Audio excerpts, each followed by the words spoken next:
Hey, what's up everybody? Video 44 coming at you in another video. I was sitting there talking for a whole minute and it wasn't even recording, but I can get back to what I was saying anyway. For everyone who didn't hear a single thing of what I said, basically the Lakers have rumors going around from some pretty noteworthy names that they're interested in moving into a Luka Doncic phase post LeBron James.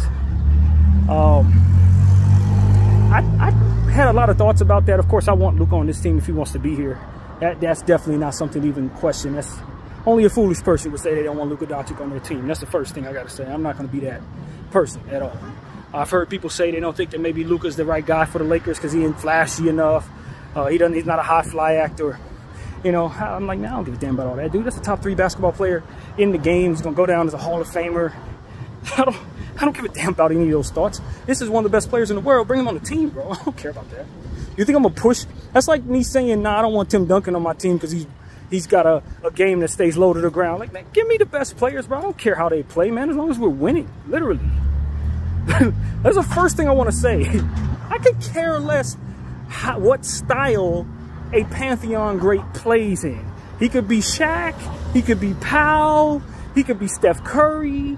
I don't give a damn what his style is, as long as he's putting on the uniform with intentions to win. I don't mind watching boring basketball if we're beating the hell out of everybody every night. I don't mind watching a guy that's trotting up and down the court real slow if we're beating the hell out of everybody every night, man. I don't care. I don't need my guy to be super flashy. I just need him to beat everybody. That's it. So with that being said, Luka Doncic is one of the best players in basketball, one of the best players ever. And damn it, if he wants to be in purple and gold, then that would be a blessing to us. And we welcome him with open arms and make sure that he's handed the farm. There's nothing to deny there. No one with any sense is going to say, no, we don't want Luka because he ain't fun enough to watch. Only a fool's going to say something stupid like that, and I'm not that. So that's the first thing I want to say. The second thing I want to say is, who isn't looking to move on from whatever they have and bring in Luka Doncic, bro? If you have an older team, then you want Luka Doncic, Jason Tatum, Victor Wembanyama, Anthony Edwards, or any of these young guys that want to be here. If they want to be here, we want them. Don't let these reports fool you. The Lakers aren't specifically targeting Luka Doncic. They're specifically targeting someone who wants to be here of Luka Doncic's caliber. Any one of them dudes, the Lakers would be more than happy to pay $300 million. Do not get it twisted. Any one of them. If you're of that ilk, we want you here. Now, I personally think that could be a response to the idea that Steph Curry is kind of floating away from the Golden State Warriors in theory by removing GSW guard from his bio. It's like a lot of different things that people can say in regards to Steph Curry maybe moving on from the Golden State Warriors. And then there's a lot of rumors about the Lakers possibly being willing to pick him up and trade away the farm for him. I think there's one tea leaf that you can look at in this situation and say that the Lakers are possibly trying to gain leverage in any negotiations in regards to Steph Curry by putting it out there that that is not the only player they'd be willing to move earth and heaven for. Do you understand what I'm saying? That's what came to mind first. It's like, oh, they're reacting to the idea that Steph Curry could be on the move and that they could be asked to make a trade for him in the event Steph wants to come to LA only. And in the event Steph wants to come to LA only, it could potentially be a situation where the Lakers would then be asked to trade everything they have for him, as to which you probably want something out there that gives you the ability to walk away from the negotiation table and call any bluffs necessary to keep from having to give up the farm for Golden State's greatest player. And that's what comes to mind for me. This is a direct response to Steph Curry, LeBron James stuff. Hey, look, we have our eyes on bigger fish. So don't try to think you can just push your way into this place for any price. Don't think that we're just going to move heaven and hell and earth for Steph Curry. Well, we really have our eyes on Luka Doncic. That's what I think the Lakers organization could be trying to do by letting this be what happens here. Because, truth be told, I don't think there's any reason to think that Luka Doncic is leaving the Dallas Mavericks. He ain't got no reason to leave there. They just went to the finals. They got a really good team going forward next year. They just picked up Klay Thompson, the other Splash brother. So it's like, They didn't lose any of those 3 nice centers that they got that really helped bring in a different type of dynamic. Derek Lively's still 5 years old. You know what I mean? He's still a kid. So it's like you got a whole future ahead with a really fantastic center there. Gafford's young. PJ's young. They got a hell of a squad. And Luka's there, who's a one-man band. So it ain't like you need him. You need another superstar alongside Luka to really win. You got Kyrie Irving. He's in his prime. It's not like he's about to retire 3 minutes from now. So it's like I don't personally think Luka Doncic has any reason to want to get out of there right now. There's no reason to leave anytime soon, really. And if they deplete themselves of all that good stuff they just put together, or if there's some in-house fighting stuff going on, for which I don't see any reason why there would be, if things went left with Jason Kidd, I'm pretty sure Luka wouldn't be the one to leave. So it's like I don't think he's the greatest bet to move on from his squad. Period. I don't think so. You know, it's one of those situations where it's like it's not like they're going to be funny with his negotiation process. He's going to get the most money ever given to anyone when it's time. He's going to break the record. I would imagine his contract will be upwards of $340 million, something crazy like that. Or his next contract. And he's not going to get that amount of money anywhere else. Because, of course, you know how it goes when you're drafted to a team and you do all these great accolade things. That's where you get the most money. So it's like all the different things pointing at a superstar leaving, all of them are pointing in the wrong direction in regards to Luka Doncic leaving the Dallas Mavericks. Now, I would have said he might before they made the Gafford trade. You know what I'm saying? I would have said he might before they drafted Derek Lively and the P.J. Washington trade.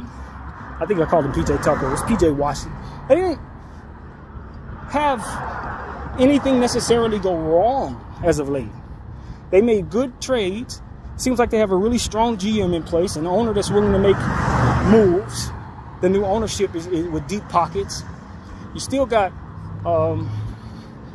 you know, all of the different pieces and elements that would make it so that you want to be a Dallas Maverick, and you were the team that came out of the West. You know what I mean? You're the team that made it to the finals. You're looking at the Lakers. The Lakers didn't get out of the first round. It is not, if I'm being completely honest with you, that's not real. The Lakers may have their eyes on Luka Doncic, but I doubt Luka Doncic has his eyes on leaving Dallas. Period. To the Lakers, anyone else. He's in the best spot possible right now. It's not like this is a team that hasn't won championships in the past. They got a ring with Dirk. They've been to the finals since then, too. You know what I mean? So it's like, this is a team that's been to the finals 3 times in the last, what is it, 15 years or something like that? I don't see a reason to leave that organization if you're the best player on it. Nah, I don't. It's not like they're telling you they're not going to give you what you want. Now, you know, if he does leave, maybe the Lakers would be on his list. But I was listening to Ticket TV, and he brought up a point that I think makes a lot of sense, too. And he'd probably look at the Nuggets and go up there and play with Joker. I would love to see him play with the Joker at some point. I think their games complement each other extremely well. Obviously, they're boys from Serbia. History there. They get along very well. And I think they would be a lock to win at least 2 or 3 championships if they have the right core around them, right players around them. Nobody's beating them. So I don't know if the Lakers would be the best place for him post LeBron James teaming up with Anthony Davis, when he could probably very easily do the same thing and go up to Denver and team up with him and Jokic. So I think that there are other options for a guy like Luka the Don. It's not like he has particular ties to LA. It's not like he's a clout chasing type player or nothing like that. You know, I don't particularly think that his eyes are on Los Angeles per se. Like a guy like maybe Jason Tatum, who's always wanted to be on Kobe's team. You know, that kind of thing. It's not, I don't see any of that with Luka.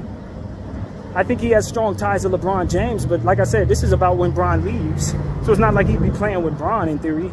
So, I mean, I don't see any tea leaves that tell me that he's going to be looking to move on from the Dallas Mavericks. I don't see anything. I see nothing. This seems more like what the Lakers organization front office is trying to do and what they would like to put out there. But, nah, I don't think he's coming to the Lakers with what is there to see right now. That doesn't quite look like what's going to happen.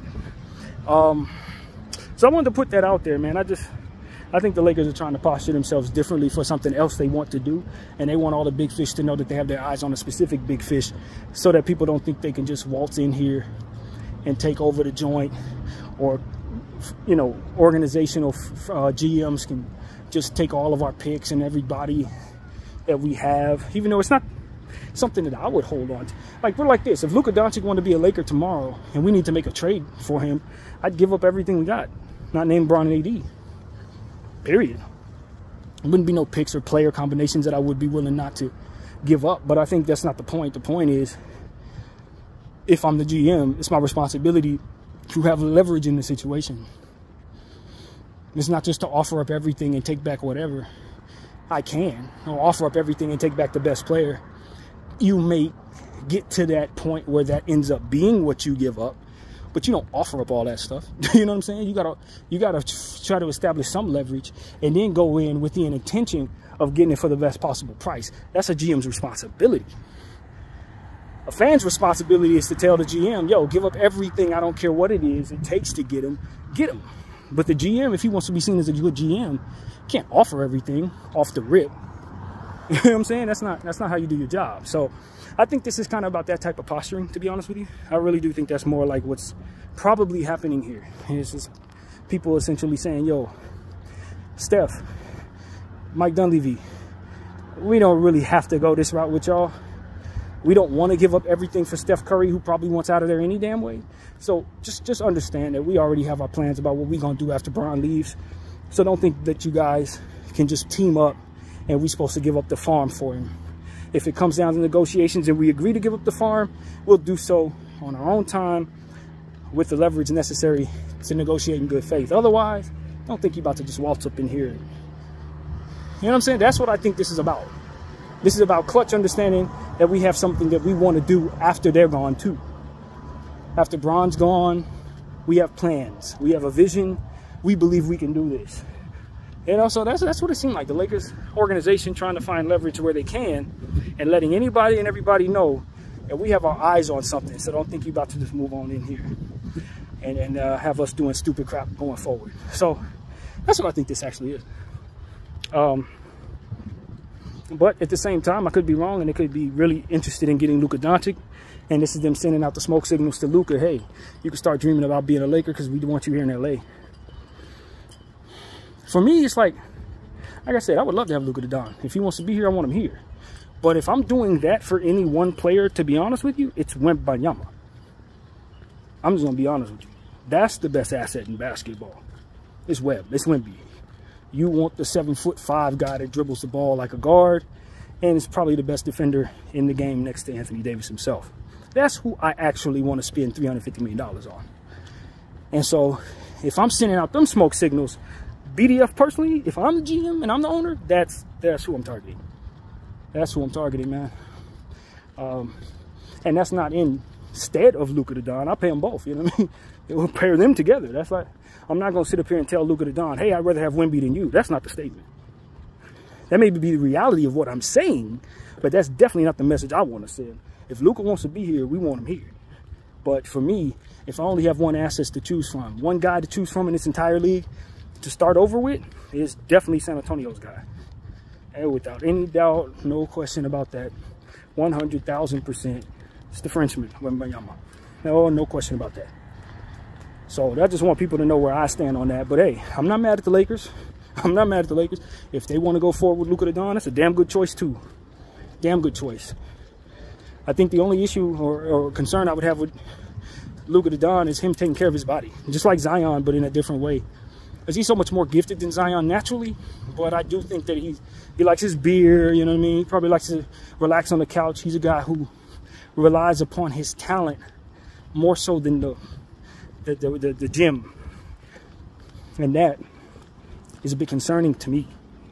That's a bit concerning to me. But he's the kind of guy who can roll out of bed and still be the best player on the floor. So, like Kevin Durant, like, you don't have to hit the gym. You don't really have to do anything. Just come play basketball. You're going to be the best guy out there. He's like that. So, I definitely respect that gift and value it extremely, extremely high, man. So that's my point of view on Luka to Don, man. Be happy to have Luka, but I just don't think he'd necessarily be looking to move on from Dallas for any real reason right now.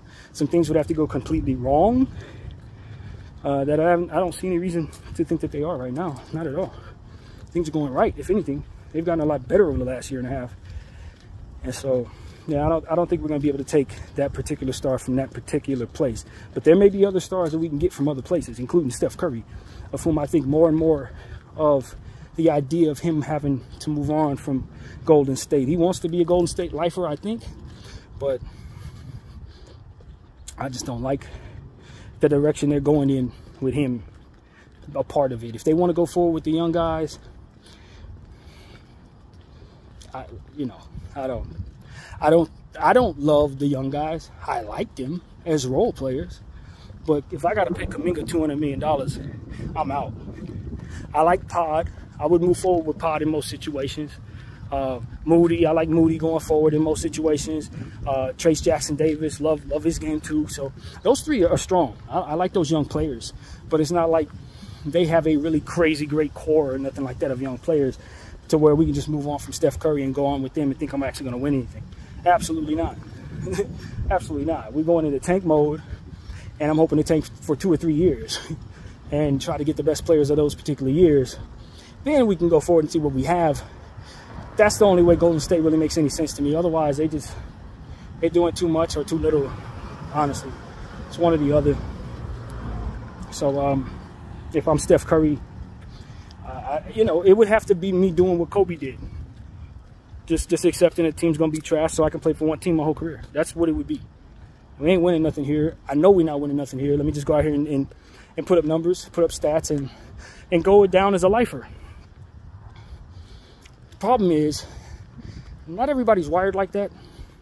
Kobe had some serious injuries that hampered his ability to carry a team, so he had kind of accepted the fact unless he was going to go to a super team and be a third star, which he was never wired to do anyway, that he probably wasn't going to win a championship no more, right? That was what it was. So I think that had a lot to do with it, having already invested so many years and then kind of had his game, his efficiency snatched from him based on the hand injuries and stuff like that, the Achilles. So for him, it's a different thing. You know, Steph Curry don't have none of those injuries in his recent past. Knock on wood, he doesn't have it in the future. So he should still be able to join most situations and be a part of a contender. Not to say that Brian wouldn't, but I think Steph Curry has already been a second option when KD came in for a couple years. So I think it's more likely that Steph Curry would be willing to join another situation where he probably wouldn't be the first option. So I think in most situations, Steph would be the first option, though. But just broadening his ability to move around, I'm sure he would be more comfortable joining being part of a second option situation than maybe Kobe would have been at the time, is essentially what I'm saying. I still think Steph's the first option in most situations. But nevertheless, I personally think Steph Curry, the likelihood he goes to the Lakers would have to be determined on whether or not he wants to be here. Less likely about what everybody else wants, but more likely about how much of his leverage he's willing to use to push his way to Los Angeles. That's the only way I see him coming here. I can see him going to other situations. The one that looks the most realistic to me is San Antonio with Wembanyama. They could use a point guard. I know they picked up Chris Paul, but he does not count. I don't care what nobody say, he don't count. They picked up Stephon Castle, but Stephon Castle is not keeping me from getting Stephon Curry. You feel me? That's not happening. And I just think that the San Antonio Spurs probably have the best package of picks to reset Golden State situation. And the more likely situation that he would otherwise want to be a part of. Because some of these other teams that have the picks, they don't have the situation. OKC could be interesting, but I don't see Steph Curry going to middle Oklahoma to play basketball. I don't care how good the team is. I just don't see him doing that at all. And the only problem with Oklahoma, literally, is Oklahoma. It's Oklahoma. He ain't going there. You understand what I'm saying? That's not happening. Plus, they got Shai Gilgeous-Alexander, so he would, well, you gonna move some people around to the 2. They're all positionless to a degree, so everybody could move. But Steph Curry's not the answer to go OKC necessarily. He's not going to help them enough to put them over the top if they deplete so much to get him. they'd probably be better keeping what they have, which I think is good enough to win a championship right now. They do too much moving around trying to get him, depleting themselves of some of them young role players. I think they could find themselves in a situation where they probably lose in the Western Conference Finals, something like that. Maybe he has an injury. It's just not worth it for that timeline. The timeline don't make no sense. They're getting a little too old if they do something like that, in my humble opinion. San Antonio don't have that problem because you got a one-centered Wembanyama win-now piece, and then you're bringing him a champion to the situation. OKC has more diversified talent all the way around. So you're literally bringing an old guy to a bunch of young guys as opposed to Wembanyama, Steph Curry, and then whatever our vision is if I'm San Antonio. So it just kind of, in my head, makes a little more sense if he goes to San Antonio. Popovich is there. So, you know, you got all kinds of NBA championships over there. You put Steph and Pop together, I'm pretty sure they'd find a way to pull a ring out of that situation with Wemby. So that's where I would probably say makes the most sense, where maybe he can go there to an organization that's known for winning. They can make the package happen with some of the picks and players that they could send to Golden State to make it worth Golden State's while. And then you have something there that you think you could possibly put together that could win. Yeah.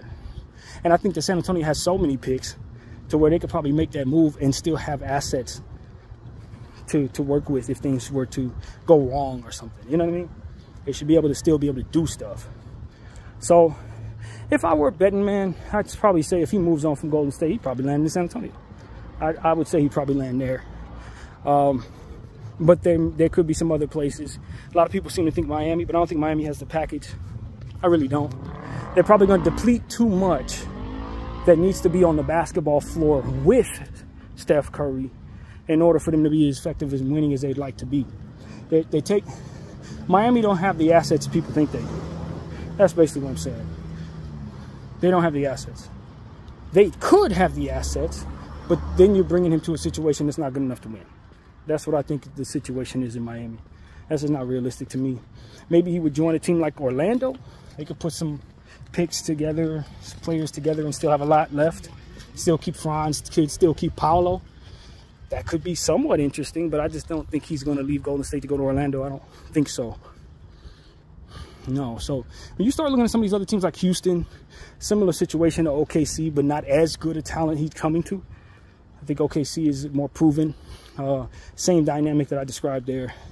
Old guy joining young guys. I don't like it that much. Plus the package, like Fred VanVleet, then some young guys. I don't know. I just don't know if I love the package if I'm Houston for the salary matches. It's like Fred VanVleet is worth too much to take 3 and 4 rookie contracts along with him and picks. You see what I'm saying? It becomes a situation where the salary match is too valuable for me to be able to get the meat and potatoes of what I really want from the Rockets. That's the way the Rockets are set up. If I'm sending them a $150, $200 million player, I'm taking back Fred VanVleet and I'm taking back Dylan Brooks because they ain't paid nobody else yet. So if I'm going to make a move for the Houston Rockets or with the Houston Rockets, I'm essentially taking back stuff that's going to make it difficult to re-sign the other stuff that I'm taking from the Houston Rockets. If I get Green, do I have Green's money now that I'm taking on the Fred VanVleet contract? See, you end up taking on their problems, in theory. So, in making a move with the Houston Rockets, it becomes tricky because they have all the young players in the world, but they ain't paid them yet, so they're not the salary matches. So that's why Houston becomes a little tricky in any type of move you try to make for them, with them, for someone who's already been paid a lot of money, like Steph Curry. You can make the trade, and then you got problems keeping the players you traded for. So that's what I see there in theory. San Antonio don't have that problem. Not necessarily at all. Because some of the players that they've paid are in more diversified ranges to where you're taking back a Keldon Johnson, you're taking back a Devin Vassell, and then the rest of what's coming are the young players. So it's more likely that you can re-sign those young players because none of them are on a $200 million damn contract or something like that. You see what I'm saying? So it's more likely that I'm going to be able to get and keep more of what I want from San Antonio than essentially what I think I would be able to keep and take back from Houston. Very tricky situation. So These type of things matter, man. That's why these teams got to be careful who they sign, man. You're going to sign Fred VanVleet to a $150 million contract, and then you try to trade it. It's like, bro, Fred VanVleet ain't the meat and potatoes of what I'm going to want from you. I want some of them dudes on rookie contracts. I want Cam Whitmore. I want Terry Easton. I want Jabari Smith. So if I'm trading something great to the Rockets and I got to take back Fred VanVleet, hell nah. Because then you're going to try to argue, if you're Houston, that Fred VanVleet is a good enough player to keep you from having to trade some of those other young players. And I don't even want them damn young players, or the Fred VanVleet. I want the young players. So that's why Houston's situation is so damn tricky to me. It's real tricky. So, yeah, man. I don't think Steph going there. That's the moral of the story. I don't think Steph going there. So that's why it starts looking like his options aren't as big as maybe one would think Steph Curry's options would be when it's time to leave Golden State. So once you start talking about trying to match some salaries or taking back assets, some of the teams that he probably would likely want to go to, they got these little weird situations. And in this apron era, can't really put together the right trade package to get him there. Without Golden State either taking back too little or something weird happening where he's left with not enough. And that's why the Lakers look more and more likely, even though it's not very likely, it looks more likely than one would think in most situations, that if he were to leave, the Lakers would be a place where he could come here, take the trade package back to Golden State that they would get, and still have plenty enough to win with here.